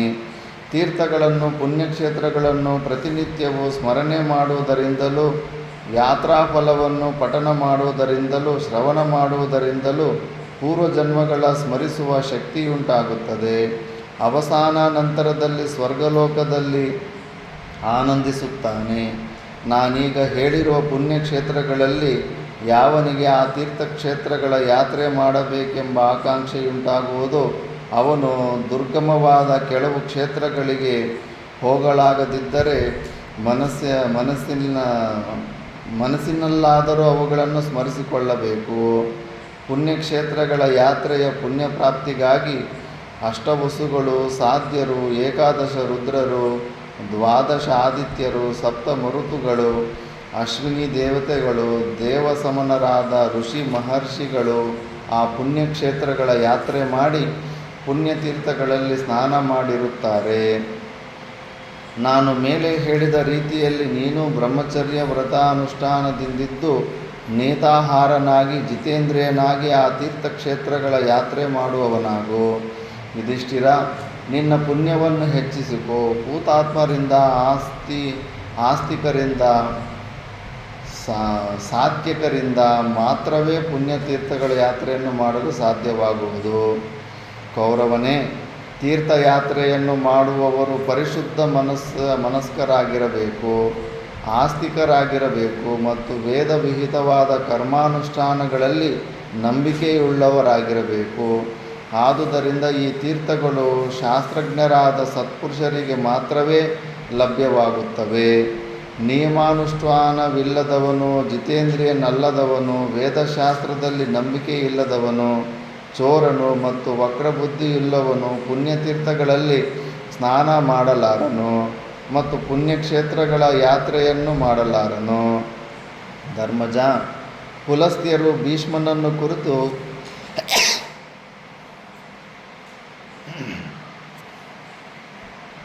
ಭೀಷ್ಮ, ನೀನು ಯಾವಾಗಲೂ ಧರ್ಮನಿಷ್ಠನಾಗಿರುವೆ ಮತ್ತು ಸುವ್ರತನಾಗಿಯೂ ಇರುವೆ. ನಿನ್ನಿಂದ ಅಥವಾ ನಿನ್ನ ಧರ್ಮಾನುಷ್ಠಾನದಿಂದ ನಿನ್ನ ಪ್ರಪಿತಾಮಹರು, ಬ್ರಹ್ಮ ಪ್ರಮುಖರಾದ ದೇವತೆಗಳು, ಋಷಿ ಮಹರ್ಷಿಗಳು ಸುಪ್ರೀತರಾಗಿದ್ದಾರೆ. ಇಂದ್ರನಿಗೆ ಸಮಾನನಾಗಿರುವ ನೀನು ಈ ಕ್ಷೇತ್ರದಲ್ಲಿ ಶ್ರವಣದಿಂದ ವಸುಗಳ ಲೋಕವನ್ನು ಪಡೆಯುವ ಮತ್ತು ಈ ಭೂಮಿಯಲ್ಲಿ ಶಾಶ್ವತವಾದ ಕೀರ್ತಿಯನ್ನು ಪಡೆಯುವೆ. ನಾರದರು ಧರ್ಮಜನಿಗೆ ಹೇಳುತ್ತಾರೆ, ಯುಧಿಷ್ಠಿರ, ನಾನು ಮೇಲೆ ಹೇಳಿದ ರೀತಿಯಲ್ಲಿ ಭೀಷ್ಮನ ವಿಷಯದಲ್ಲಿ ಪರಮಪ್ರೀತರಾಗಿದ್ದ ಪುಲಸ್ತ್ಯರು ಪುಣ್ಯಕ್ಷೇತ್ರಗಳ ಮತ್ತು ಪುಣ್ಯತೀರ್ಥಗಳ ರಹಸ್ಯವನ್ನು ಹೇಳಿ ಭೀಷ್ಮನ ಅನುಮತಿಯನ್ನು ಪಡೆದು ಅಲ್ಲಿಯೇ ಅಂತರ್ಧಾನ ಹೊಂದಿದರು. ತತ್ವಾರ್ಥದರ್ಶಿಯಾದ ಭೀಷ್ಮನು ಪುಲಸ್ತ್ಯರ ಪ್ರವಚನದಂತೆ ಅನುಕ್ರಮವಾಗಿ ಭೂಮಿಯನ್ನು ಪ್ರದಕ್ಷಿಣೆ ಮಾಡಿದನು. ಅಂತೆಯೇ ಭೀಷ್ಮನ ತೀರ್ಥಯಾತ್ರೆಯು ಪ್ರಯಾಗದಲ್ಲಿ ಪರಿಸಮಾಪ್ತವಾಯಿತು. ಧರ್ಮಜ, ತೀರ್ಥಯಾತ್ರೆ ಮಾಡುವುದು ಮಹಾಪುಣ್ಯಪ್ರದವಾದದ್ದು, ಸಕಲ ಪಾಪ ಹಾರಕವಾದದ್ದು. ನಾನು ಮೇಲೆ ಹೇಳಿದಂತೆ ಪುಲಸ್ತ್ಯರು ಭೀಷ್ಮನಿಗೆ ಉಪದೇಶಿಸಿದ ಕ್ರಮದಲ್ಲಿ ಬ್ರಹ್ಮಚರ್ಯ ವ್ರತನಿಷ್ಠನಾಗಿ ನೀತಾಹಾರನಾಗಿ ಯಾವನು ತೀರ್ಥಯಾತ್ರೆಯನ್ನು ಮಾಡುವನೋ ಅವನಿಗೆ 100 ಅಶ್ವಮೇಧ ಯಾಗಗಳನ್ನು ಮಾಡಿದ ಫಲವು ಲಭ್ಯವಾಗುತ್ತದೆ ಮತ್ತು ಆ ಫಲದಿಂದ ಮುಕ್ತಿಯನ್ನು ಪಡೆಯುತ್ತಾನೆ. ಅವನಿಗೆ ಅನಿಮಾದ್ಯಷ್ಟ ಸಿದ್ಧಿಗಳೂ ಪ್ರಾಪ್ತವಾಗುತ್ತವೆ. ಭೀಷ್ಮನು ಯಾವ ರೀತಿಯಲ್ಲಿ ತೀರ್ಥಯಾತ್ರೆ ಮಾಡಿ ಅನಂತವಾದ ಫಲವನ್ನು ಪಡೆದನೋ ಅದಕ್ಕಿಂತಲೂ 8 ಪಾಲು ಹೆಚ್ಚಾದ ಫಲವನ್ನು ನೀನು ಪಡೆಯುವೆ. ಏಕೆಂದರೆ ನೀನು ನಿನ್ನನ್ನೇ ಅನುಸರಿಸಿ ಬಂದಿರುವ ಈ ತಪಸ್ವಿಗಳನ್ನು ತೀರ್ಥಯಾತ್ರೆಗೆ ಕರೆದುಕೊಂಡು ಹೋಗಲಿರುವೆ. ಧರ್ಮಜ, ತೀರ್ಥಯಾತ್ರೆಯ ಸಮಯದಲ್ಲಿ ಬಹಳ ಜಾಗರೂಕತೆಯಿಂದಿರಬೇಕು. ಆ ಕ್ಷೇತ್ರಗಳೆಲ್ಲವೂ ರಾಕ್ಷಸರಿಂದ ಆವೃತವಾಗಿರ್ತವೆ. ನಿನ್ನಂತಹ ಧರ್ಮಾತ್ಮನನ್ನುಳಿದು ಮತ್ಯಾರೂ ಅತಿ ದುರ್ಗಮವಾದ ಕೆಲವು ತೀರ್ಥಗಳ ಯಾತ್ರೆಯನ್ನು ಮಾಡಲಾರರು. ಸರ್ವತೀರ್ಥಗಳಿಗೆ ಮತ್ತು ದೇವರ್ಷಿಗಳಿಗೆ ಸಂಬಂಧಿಸಿದ ಈ ದಿವ್ಯ ಚರಿತವನ್ನು ಪ್ರತಿನಿತ್ಯವೂ ಪ್ರಾತಃ ಕಾಲದಲ್ಲಿ ಯಾರು ಪಠನ ಮಾಡುತ್ತಾರೆಯೋ ಅವರ ಸಕಲ ಪಾಪಗಳು ಪರಿಹಾರವಾಗುತ್ತವೆ. ವಾಲ್ಮೀಕಿ, ಕಶ್ಯಪ, ಆತ್ರೇಯ, ಕುಂಡಜಠರ, ವಿಶ್ವಾಮಿತ್ರ, ಗೌತಮ, ಅಸಿತ, ದೇವಲ, ಮಾರ್ಕಂಡೇಯ, ಗಾಲವ, ಭರದ್ವಾಜ, ವಶಿಷ್ಠ, ಉದ್ದಾಲಕ, ಶೌನಕ ಮತ್ತು ಅವನ ಮಗ ತಪಸ್ವಿಗಳಲ್ಲಿ ಶ್ರೇಷ್ಠರೆನಿಸಿದ ವ್ಯಾಸರು, ದುರ್ವ್ಯಾಸರು, ಜಾಬಾಲಿಗಳು ಇವರೇ ಮುಂತಾದ ಮಹರ್ಷಿಗಳೆಲ್ಲರೂ ನಿನ್ನ ತೀರ್ಥಯಾತ್ರೆಯನ್ನೇ ನಿರೀಕ್ಷಣೆ ಮಾಡುತ್ತಿರುತ್ತಾರೆ. ಅವರೊಡನೆ ನೀನು ತೀರ್ಥಗಳ ಯಾತ್ರೆಯನ್ನು ಮಾಡುವವನಾಗು. ಲೋಮಶರೆಂಬ ಮಹರ್ಷಿಗಳು ಈಗ ನಿನ್ನ ಬಳಿಗೆ ಬರಲಿದ್ದಾರೆ. ಅವರ ಜೊತೆಯಲ್ಲಿ ತೀರ್ಥಯಾತ್ರೆಗೆ ಹೊರಡು. ನಾನು ಕೂಡ ಆ ವೇಳೆಗೆ ನಿನ್ನ ಬಳಿಗೆ ಬರುತ್ತೇನೆ. ಅನುಕ್ರಮವಾಗಿ ತೀರ್ಥಯಾತ್ರೆಯನ್ನು ಮಾಡುವುದರಿಂದ ಮಹಾಭಿಷನಿಗೆ ಪ್ರಾಪ್ತವಾದ ಶಾಶ್ವತವಾದ ಯಶಸ್ಸನ್ನು ನೀನು ಪಡೆಯುವೆ.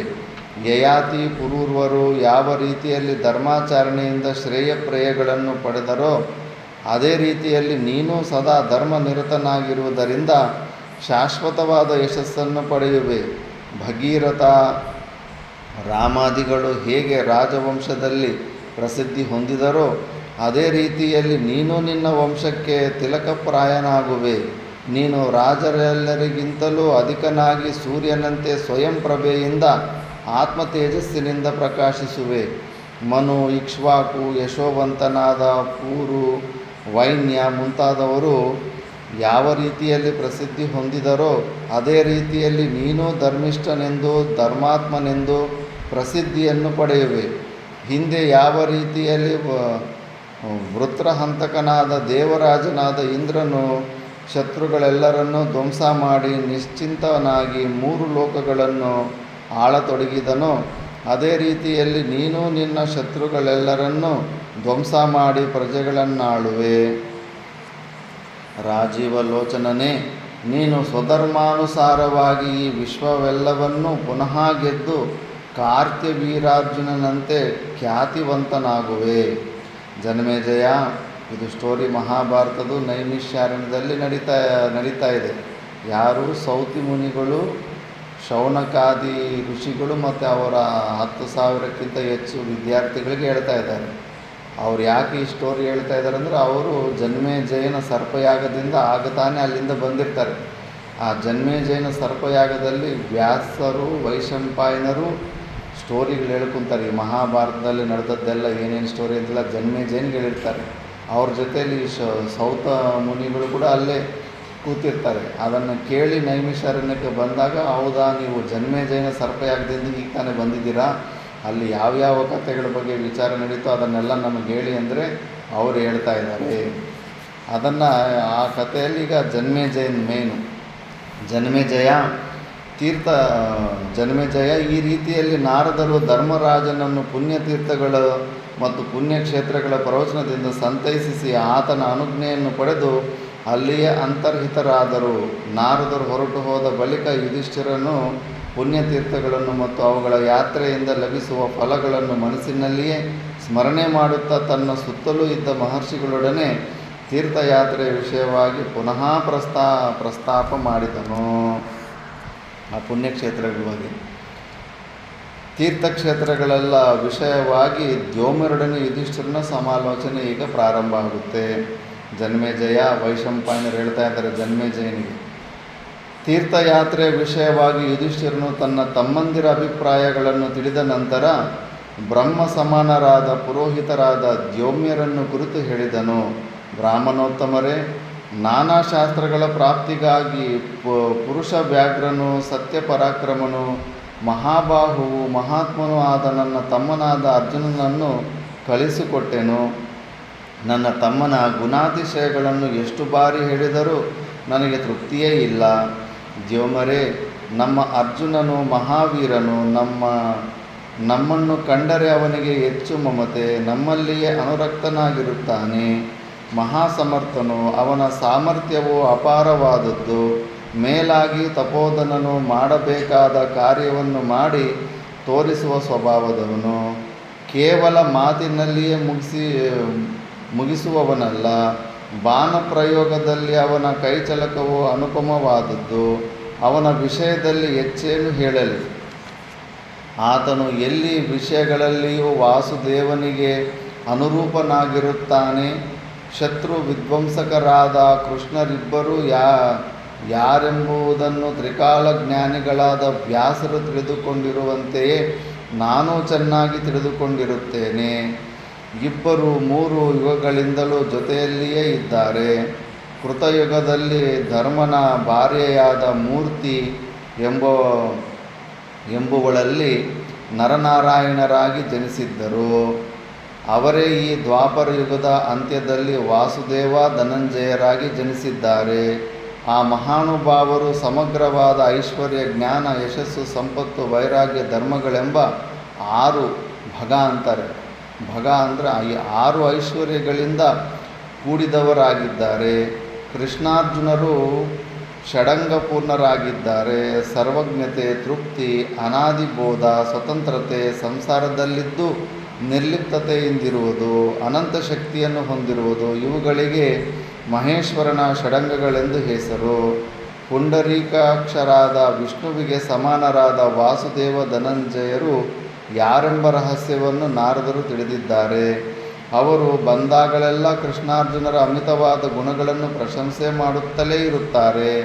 ಹಿಂದೆ ನರನಾರಾಯಣರೆಂಬ ಋಷಿಗಳ ರೂಪದಲ್ಲಿದ್ದವರು ಇಂದು ವಾಸುದೇವ ಧನಂಜಯರಾಗಿರೋರೆಂಬ ರಹಸ್ಯವನ್ನು ನಾನು ತಿಳಿದಿದ್ದೇನೆ.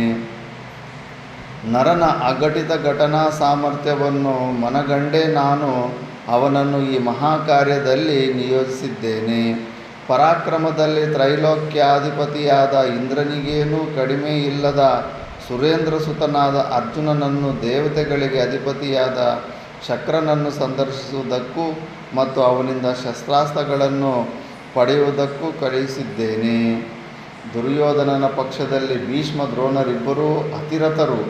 ಕೃಪಾ ಮಹಾಪರಾಕ್ರಮಿಯಾದ ಅಶ್ವತ್ಥಾಮ ಇರುವ ಮಹಾರಥರು. ಅವರನ್ನು ಸೈನ್ಯಾಧಿಪತ್ಯದಲ್ಲಿ ಧೃತರಾಷ್ಟ್ರನ ಮಗನಾದ ದುರ್ಯೋಧನನು ನಿಯೋಜಿಸಿರುತ್ತಾನೆ. ಅವರೆಲ್ಲರೂ ವೇದವಿದರು, ಶೂರರು, ಸರ್ವಾಸ್ತ್ರ ಕೋವಿದರು ಆಗಿರುತ್ತಾರೆ. ಮಹಾಬಲವುಳ್ಳ ಸೇನಾ ನಾಯಕರು ನಮ್ಮ ಅರ್ಜುನನೊಡನೆ ಯುದ್ಧ ಮಾಡಲು ಸದಾ ಸಿದ್ಧರಾಗಿರುತ್ತಾರೆ. ಸೂತಪುತ್ರನಾದ ಕರ್ಣನು ಸಕಲ ದಿವ್ಯಾಸ್ತ್ರಗಳನ್ನು ತಿಳಿದವನಾಗಿರುತ್ತಾನೆ. ಅವನು ಮಹಾರಥನು. ಕರ್ಣನೇ ಪ್ರಳಯಾಗ್ನಿ, ಅಸ್ತ್ರವೇಗವೆಂಬ ಗಾಳಿಯೇ ಅವನ ಬಲ, ಬಾಣಗಳೇ ಕರ್ಣಾಗ್ನಿಯ ಜ್ವಾಲೆಗಳು, ಕೈತಟ್ಟುವುದೇ ಚಟಚಟಾತ್ಕಾರ, ರಜೋಗುಣವೇ ಹೊಗೆ, ಅಸ್ತ್ರಗಳೇ ಅಗ್ನಿಯ ಪ್ರಸರಿಸುವಿಕೆ. ಕೌರವನೆಂಬ ವಾಯುವು ಈ ಅಗ್ನಿಯನ್ನು ಮತ್ತಷ್ಟು ಜ್ವಲಿಸುವಂತೆ ಮಾಡುತ್ತದೆ. ಪ್ರಳಯ ಕಾಲದಲ್ಲಿ ಕಾಲನಿಂದ ಸೃಷ್ಟಿಸಲ್ಪಟ್ಟ ಮಹತ್ತಾದ ಅಗ್ನಿಯು ಪ್ರಪಂಚವನ್ನು ದಹಿಸುವಂತೆ ಕರ್ಣಾಗ್ನಿಯು ನನ್ನ ಸೈನ್ಯವೆಂಬ ಪೊದೆಯನ್ನು ಸುಟ್ಟು ಬಿಡುತ್ತದೆ. ಧರ್ಮರಾಜನಿಗೆ ಯಾವಾಗಲೂ ಕರ್ಣನಿಂದ ಭಯ ಇತ್ತು. ಯಾವಾಗಲೂ ಇಬ್ಬರು ನಿದ್ದೆ ಮಾಡ್ತಾ ಇರೋದಿಲ್ಲ. ಜೂಜಾಟ ಆದಮೇಲೆ ಒಬ್ಬನು ಧೃತರಾಷ್ಟ್ರ, ಒಬ್ಬನು ಧರ್ಮರಾಜ. ಧೃತರಾಷ್ಟ್ರನಿಗೆ ಪಾಂಡವರಿಂದ ನನ್ನ ಮಕ್ಕಳು ಎಲ್ಲರೂ ತಪ್ಪದಿರ ಸಾಯಿಸಿಬಿಡ್ತಾರೆ ಅಂತ. ಅವನಿಗೆ ಅರ್ಜುನನ ಪರಾಕ್ರಮದಿಂದ ಧೃತರಾಷ್ಟ್ರನಿಗೆ ಎಲ್ಲ ಪಾಂಡವರಿಂದ ಭಯ ಇತ್ತು. ಧರ್ಮರಾಜನಿಗೆ ಕರ್ಣನಿಂದ ಭಯ ಇತ್ತು. ಕರ್ಣನ ಕೈಯಲ್ಲಿ ಅರ್ಜುನ ಎಲ್ಲಿ ಸೋತೋಗ್ಬಿಡ್ತಾನೋ ಅಂತ, ಯಾಕಂದರೆ ಸಾಮರ್ಥ್ಯನ ನೋಡಿರ್ತಾನೆ. ಅಂತಹ ಪ್ರಳಯಾಗ್ನಿಯ ಕಿಚ್ಚನ್ನು ಶಮನ ಮಾಡಬೇಕಾದರೆ ಅರ್ಜುನ ರೂಪವಾದ ಮೋಡದಿಂದ ಮಾತ್ರವೇ ಸಾಧ್ಯವಾದೀತು. ಆ ಮೋಡವನ್ನು ಕೃಷ್ಣ ರೂಪವಾದ ವಾಯುವು ಪ್ರೇರಣಾ ಮಾಡಬೇಕು. ಕೃಷ್ಣ ವಾಯುವಿನಿಂದ ಸುವ್ಯವಸ್ಥಿತವಾಗಿ ನಿಯಂತ್ರಿತವಾದ ಅರ್ಜುನ ಮೇಘವು ದಿವ್ಯಾಸ್ತ್ರಗಳೆಂಬ ಮಿಂಚಿನಿಂದ ಸಿಡಿಲಿನಿಂದ ಕೂಡಿದ್ದಾಗಿ ಬಿಳಿಯ ಕುದುರೆಗಳೆಂಬ ಬೆಳ್ಳಕ್ಕಿಗಳನ್ನು ಧರಿಸಿ ಗಾಂಡೀವವೆಂಬ ಕಾಮನ ಬಿಲ್ಲಿನಿಂದ ಉಗ್ರವಾಗಿ ಧಾರಾಕಾರವಾಗಿ ಮಳೆಯ ರೂಪದಲ್ಲಿ ಸುರಿಸುವ ಬಾಣವೃಷ್ಟಿಯಿಂದ ಕರ್ಣನೆಂಬ ಪ್ರಳಯಾಗ್ನಿಯನ್ನು ಯುದ್ಧದಲ್ಲಿ ಆರಿಸಿಬಿಡಬಲ್ಲದ್ದು. ಪರಪುರಂಜಯನಾದ ನಮ್ಮ ಅರ್ಜುನನು ದೇವೇಂದ್ರನಿಂದ ಸಾಕ್ಷಾತ್ತಾಗಿ ದಿವ್ಯಾಸ್ತ್ರಗಳನ್ನು ಪಡೆದು ಬರುವುದರಲ್ಲಿ ಎಳ್ಳಷ್ಟು ಸಂಶಯವಿಲ್ಲ. ದಿವ್ಯಾಸ್ತ್ರಗಳನ್ನು ಪಡೆಯುವುದು ಮಾತ್ರವಲ್ಲದೆ ಅವುಗಳ ರಹಸ್ಯವನ್ನು ತಿಳಿದುಕೊಂಡು ಬರುತ್ತಾನೆ. ಇಂದ್ರನಿಂದ ಸಕಲ ದಿವ್ಯಾಸ್ತ್ರಗಳನ್ನು ಪಡೆದು ಬರುವ ಅವನೊಬ್ಬನೇ ಶತ್ರುಗಳನ್ನು ಎದುರಿಸಲು ಸಮರ್ಥನೆಂದು ನನಗನಿಸುತ್ತಿದೆ. ಏಕೆಂದರೆ ನಮ್ಮ ಶತ್ರು ಪಕ್ಷದಲ್ಲಿರುವವರೆಲ್ಲರೂ ಹಿಂದೆ ನಾನು ಹೇಳಿದಂತೆ ಅತಿರಥ ಮಹಾರಥರು, ಧನುರ್ವಿದ್ಯೆಯಲ್ಲಿ ನಿಪುಣರು. ಅಂತಹವರನ್ನು ಯುದ್ಧದಲ್ಲಿ ಪರಾಜಯಗೊಳಿಸಲು ಅರ್ಜುನನೊಬ್ಬನನ್ನು ಉಳಿದು ಮತ್ಯಾರಿಂದಲೂ ಸಾಧ್ಯವಾಗಲಾರದು. ಪುರೋಹಿತರೇ, ಸಕಲ ದಿವ್ಯಾಸ್ತ್ರಗಳನ್ನು ದೇವೇಂದ್ರನಿಂದ ಪಡೆದು ಬರುವ ನಮ್ಮ ಅರ್ಜುನನನ್ನು ನಾವು ಅತ್ಯಲ್ಪ ಕಾಲದಲ್ಲಿಯೇ ಕಾಣುತ್ತೇವೆಂಬ ಪೂರ್ಣ ಭರವಸೆಯು ನಮಗಿರುವುದು. ಹೇಗೆಂದರೆ ನಮ್ಮ ಪಾರ್ಥನು ಯಾವ ಕಾರ್ಯವನ್ನೇ ಕೈಗೊಂಡರೂ ಅದು ಎಷ್ಟೇ ದುರಾಸದವಾದರೂ ಆ ಕಾರ್ಯವನ್ನು ಪೂರ್ಣ ಮಾಡದೆ ಬಿಡತಕ್ಕ ಸ್ವಭಾವದವನಲ್ಲ. ಆದುದರಿಂದ ಅವನು ದಿವ್ಯಾಸ್ತ್ರಗಳನ್ನು ಪಡೆದೇ ಬರುತ್ತಾನೆ. ಆದರೆ ಅವನು ಬರುವವರೆಗೂ ನಾವು ದ್ರೌಪದಿಯೊಡನೆ ಈ ಕಾಮ್ಯಕ ವನದಲ್ಲಿಯೇ ಶಾಂತರಾಗಿ ಕುಳಿತಿರಲಾಗುವುದಿಲ್ಲ. ಅವನಿಗಾಗಿ ನಮ್ಮ ಮನಸ್ಸು ಕ್ಷಣದಲ್ಲಿಯೂ ಕಾತರ ಪಡುತ್ತಿರುವುದು. ನಾವು ಅವನೊಡನೆ ಅನೇಕ ವರ್ಷಗಳು ಸುಖವಾಗಿ ಕಳೆದು ಕಾಮ್ಯಕವನವಿದು. ಆದುದರಿಂದ ಪವಿತ್ರತಮವಾಗಿಯೂ ಸುಂದರವಾಗಿಯೂ ಕಂದಮೂಲ ಫಲಗಳಿಂದ ಸಮೃದ್ಧವಾಗಿಯೂ ಮತ್ತು ಪುಣ್ಯ ಪುರುಷರಿಂದ ಸಂಸೇವ್ಯಮಾನವಾಗಿಯೂ ಇರುವ ಬೇರೊಂದು ಅರಣ್ಯವನ್ನು ಸೂಚಿಸಿರಿ. ದ್ಯೋಮರೇ, ಅಲ್ಲಿಗೆ ಹೋಗಿ ಜಾತಕ ಪಕ್ಷಿಗಳು ಅಥವಾ ಮಳೆಯನ್ನು ಅಪೇಕ್ಷಿಸುವ ರೈತರು ನೀರಿಗಾಗಿ ಮೋಡವನ್ನು ನಿರೀಕ್ಷಿಸುತ್ತಾ ಕುಳಿತಿರುವಂತೆ ವೀರನಾದ ಅರ್ಜುನನ ಆಗಮನದ ನಿರೀಕ್ಷಣೆಯಲ್ಲೇ ಕಾಲ ಕಳೆಯೋಣ. ಬ್ರಾಹ್ಮಣರಿಂದ ಪ್ರಶಂಸನೀಯವಾಗಿರುವ ನದಿ ನದ ಸರೋವರಗಳಿಂದಲೂ ಪರ್ವತಗಳಿಂದಲೂ ಕೂಡಿರುವ ವಿಧವಾದ ಆಶ್ರಮಗಳ ವಿವರಣೆಯನ್ನು ಹೇಳಿರಿ. ದ್ಯೋಮರೇ, ಅವುಗಳಲ್ಲಿ ನಮಗೆ ವಾಸಿಸಲು ಯೋಗ್ಯವಾದ ಆಶ್ರಮವು ಯಾವುದೆಂಬುದನ್ನು ನಿರ್ಧರಿಸಿ ಅಲ್ಲಿಗೆ ಹೊರಟು ಹೋಗೋಣ. ಬ್ರಾಹ್ಮಣೋತ್ತಮರೇ, ಅರ್ಜುನನಲ್ಲಿಲ್ಲದ ಈ ಕಾಮ್ಯಕವನವು ನನಗೆ ಶೋಭಾಯಮಾನವಾಗಿ ಕಾಣುತ್ತಿಲ್ಲ. ಇಲ್ಲಿ ನಾನು ಬೇಸತ್ತಿದ್ದೇನೆ. ನಾನು ಬೇರೆಲ್ಲಿಗಾದರೂ ಹೋಗಬೇಕೆಂದು ನಿಶ್ಚಯಿಸಿಬಿಟ್ಟಿದ್ದೇನೆ ಅಂತ ಈ ಥರ ದ್ಯೋಮ ಋಷಿಗಳ ಹತ್ರ ಹೇಳ್ತಾನೆ. ನೆಕ್ಸ್ಟು ದ್ಯೋಮರಿಂದ ಪೂರ್ವ ದೇಶದ ಕ್ಷೇತ್ರಗಳ ವಿವರಣೆ ಬರುತ್ತೆ. ಈ ಗುಜರಾತ್ ಕಡೆ, ಅದು ನೆಕ್ಸ್ಟ್ ನಾಳೆ ಕ್ಲಾಸಲ್ಲಿ ನೋಡೋಣ. ಓಂ ಪೂರ್ಣಮದ ಪೂರ್ಣಮಿದಂ ಪೂರ್ಣಾತ್ ಪೂರ್ಣಮುದಚ್ಯತೆ ಪೂರ್ಣಸ್ಯ ಪೂರ್ಣಮಾದಾಯ ಪೂರ್ಣಮೇವಾವಶಿಷ್ಯತೆ. ಓಂ ಶಾಂತಿ ಶಾಂತಿ ಶಾಂತಿ.